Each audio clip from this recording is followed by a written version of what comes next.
sa lahat po ng lugar sa Pilipinas. When I posted sa Facebook page ko yung reklamo ng ilang mga magulang na pumunta po sa radio program ko Wanted sa radyo, binaha po ako ng mga comments from parents all over the country stating that pati sila sa kanilang eskwelahan, yes, meron daw po talagang tinatawag na voluntary contribution from na inimpose po ng PTA. Ang nangyari po kasi sana, ang request ko, pagsabihan niyo po, pag meron pong PTA meeting, dapat wala na akong pag-uusapan na tungkol sa contributions. Dapat ang pag-uusapan lang po sa lahat ng PTA meeting, i-require nyo po, ay tungkol lang po sa academic performance ng mga estudyante o yung mga problema at hinaing ng mga estudyante, period. Kasi ang nangyari, tuwing PTA meeting, 101% ang unang agenda sa meeting na yan, and I have proof from parents and even teachers na ang first agenda tuwing magkakaroon ng PTA ay project. Ano ang pwede natin magawang project sa eskwelahan? Repair para sa CR. Varnish para sa silya na nasisira na. Bili tayo ng chalk, bili tayo ng floor wax, bili tayo ng ganito, ganon, ganon. Ang mga estudyante na walang pang contribute, kuminsan pinapahiya pa, nilalagay pa po sa group chat. Ito, nag-contribute na si Juan, si Mario, si Pedro. However, si Rolando hindi pa nag-contribute, si Petra hindi pa nag-contribute. So napapaya yung mga hindi pa napapag-contribute na nape-pressure po. In some cases, itong mga magulang, baka natututo pa magnakaw para hindi lang mapaya yung kanilang mga anak. And meron po akong proof tungkol dyan. And in fairness po sa inyo, this has been going on for many years. Even as far back as yung administration pa po, I can remember Brother Armin Luistro. In fact, nag-away pa kami on-air niya sa Wanted sa radyo because ayaw niya maniwala hanggang sa pinadalahan ko siya ng mga reklamo and nakita niya po na talagang valid and then nag-issue po siya ng memo na stop na yung contribution, voluntary contribution. After a few months, nagsibalikan din po hanggang ngayon. So is there a way na talagang once and for all, since senador na po ako, because I promise na once ako'y maging senador, I'll put a stop of this nonsense. Nung ako po'y wanted sa radyo na broadcaster, of course, wala po akong magawa. All I can do is call the authorities and tell them, hey, we have complaints pertaining to this and that. Now that I'm senator and they elected and voted me para mabigyan solusyon itong problema ito na mga magulang mag-aral, I have to do something to put a stop to these problems once and for all. Can you guys promise me na mainto na to para ako po'y maging supporter ng inyong budget at hindi ko po kontrahin. Humingi kayo ng 1 trillion pesos for all I care. Kasi alam ko kailangan po ang maayos na budget para sa DepEd. And I firmly believe na kailangan talaga ng DepEd ng pinakamalaking budget among all other agencies because we need to give quality educations to our poor na mga kababayan.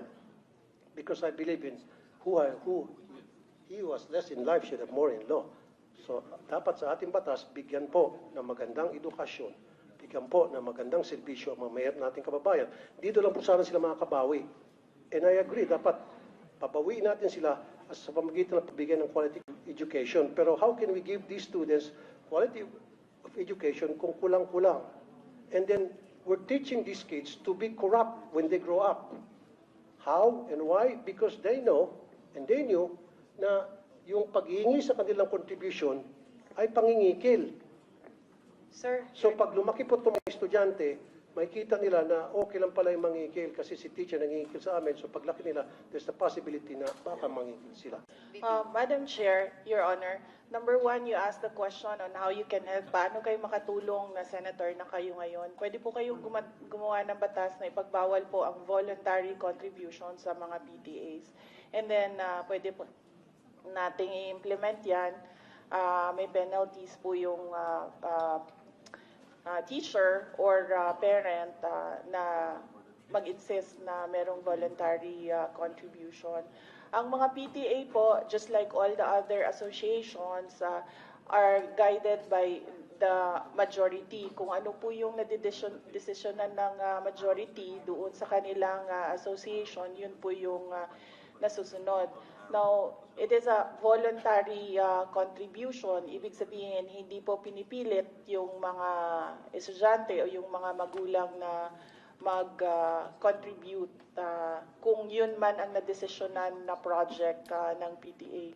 Marami po tayong mga stakeholders na iba-iba po yung projects nila sa ating mga paaralan. Hindi lang po mga PTA, but we have NGOs, we have private sector donors who partner with our public schools sa mga specific na projects nila in certain schools. Ganito po din yung ating mga PTA. Pinag-iisipan po ng teachers and ng parents kung paano sila makatulong sa eskwelahan para sa pag-aaral ng mga bata. But then again, as I said, these are voluntary contributions. Pwede po nating ipagbawal, gagawa po tayo ng batas para po merong penalty. Madam Chair, pwedeng konti na lamang. Una-una, wala pong kapangyarihan na para ipatigil yan. Pero however, meron pong kapangyarihan ng DepEd na para ipatigil po yung tinatawag na voluntary contributions sa PTA. Now, doon sa questions ko, hindi pa ito nasasagot. Pwede ba pakisabi sa akin paano po na-disburse yung pong MOE? Especially dun sa mga chalks, sa mga electric funds. Electric funds palagi every year yan, talamak na talamak. Janitorial, security, repair, CR, varnish. Paano po na-distribute from DepEd hanggang sa pagdating sa eskwelahan? Paano nakakarating po yung mga MOE, sir? Meron po tayong listahan kung saan po pwedeng gamitin yung school MOE. At yung sinasabi niyo pong chalk allowance, meron pong cash allowance ang mga teachers. At ito ay taon-taon na ibinibigay sa mga teachers. Kaya hindi po tama na mag-demand ang PTA na magsusolicit ng contribution from the members of the PTA para mabigyan ng chalk allowance ang mga teachers because meron ngang panukala sa both chambers of Congress na i-increase yung cash allowance to 10,000. Good. Kasi sir, katulad yan, aside from chalk, floor wax, pintura, varnish, alam ko kasi sa LGU, meron pong atang allocated na 1% from the real property tax ata. Na SAF po. SAF, para sa maintenance ng school. So doon po pwedeng kumuha kayo ng dagdag budget. Wag lang po sana humingi sa mga estudyante. Kasi nga talaga sir, every single year, palagi pong kasama doon sa paghingi ng contribution ng electric fund. So bakit po kinakailangan ang mga estudyante ang mag-shoulder ng electric fund ng bawat classroom? Sir. Yes, opo sir. Magkakaroon po kami ng, maglalabas kami ng memorandum and directive to all our schools. Yusek Escobedo. Yes, VP, go ahead. Yes, Madam Go ahead, Chair, Your Honor, we take note of your advice. You don't answer, you don't sign department orders. We take note of your comments, Your Honor. Thank you, but Your Honor, they must answer these questions because itong question ko po, galing po to sa mga magulang na mag-aaral. Kasi po, I told them na hayaan nyo, pagdating doon sa hearing, sa budget, i-raise ko to. Kung Yes. hindi nyo ako pagsasalitain dito, then, Pinagsasalita naman po kayo. hindi kasi sinasabi, wag daw sagutin. Hindi, because- the VP would like to be the one to answer the Okay, question. thank you. That's my understanding. No, I'm just Thank you, moderating Madam. for everybody. Like I The said, VP wanted to answer instead of her USEC. Like I said, supporter po ako. Hindi ko po questionin yung budget. Ayaw ko pong bawasan. In fact, I'd like to put it on record. Kung dadagdagan pa yung budget ng DepEd, I will support. Kaya lang, kailangan ko lang po ng mga kasagutan sa ilang katanungan ng mga magulang na mag-aaral. I don't have anything against. In fact, Yeah. confidential fund na marami nagka-question, I don't give a heck about that. Walang pakialam dyan. Ang pakialam ko talaga, yung hinain ng mga magulang. Yun lang po talaga. So, paki-answer lang po. Kung sino sanang gusto If mag-answer. I may, Senator Raffy, the Secretary took the floor earlier and responded that ang suggestion po niya, and correct me if I'm wrong, my understanding from the Secretary is that she said what you could do, because you were asking what you could do now that you're a senator, is to pass a law that would prevent that. Because as far as DepEd is concerned, they have already issued the memorandums that prohibit contributions. Pero yung gustong gawin ng PTA, ng parents, my understanding is that's out of your hands. No, that's out of your hands what the PTA would like to do. Although, I think maybe an assurance that hindi nyo naman ini-encourage talaga yon, di ba? It's not encouraged, it's not, you cannot, they do not mandate it, they follow that. That's my understanding. Madam Chair, okay, ano kaya tuwing magkaroon ng PTA meeting, nandoon po yung taga-DepEd para i-monitor yung proceedings ng meeting para pagsabihin ng DepEd, hey, meron na kami memo dyan na bawal ang pag-uusapan ng project, umayos-ayos kayo, ang pag-uusapan nyo lang academic performance ng estudyante. Is that fair enough? PTA ho means parent-teacher. So may teacher ho na present doon. Yes, may And- teachers na present. At Yun principal ako. pa kuminsan. Kaya nga, ang sinasabi ko lamang po, meron dapat nagmamonitor kasi hindi po nasusunod. Kuminsan, like I said, yung kay Armin Luisto noon, nasunod yun for ilang months. After several months, bumalik ulit. Kaya nga, suggestion ko ngayon, pag may PTA meeting, meron pong taga-DepEd na nagmamonitor ng meeting nila to make sure na nasusunod kung anong nakalagay sa Baka sir, memorandum order. you could give them the specific complaints that you received so that they can particularly go to those schools and find out if there were any violations and find out if there was conduct unbecoming of a parent, of a teacher that should be addressed.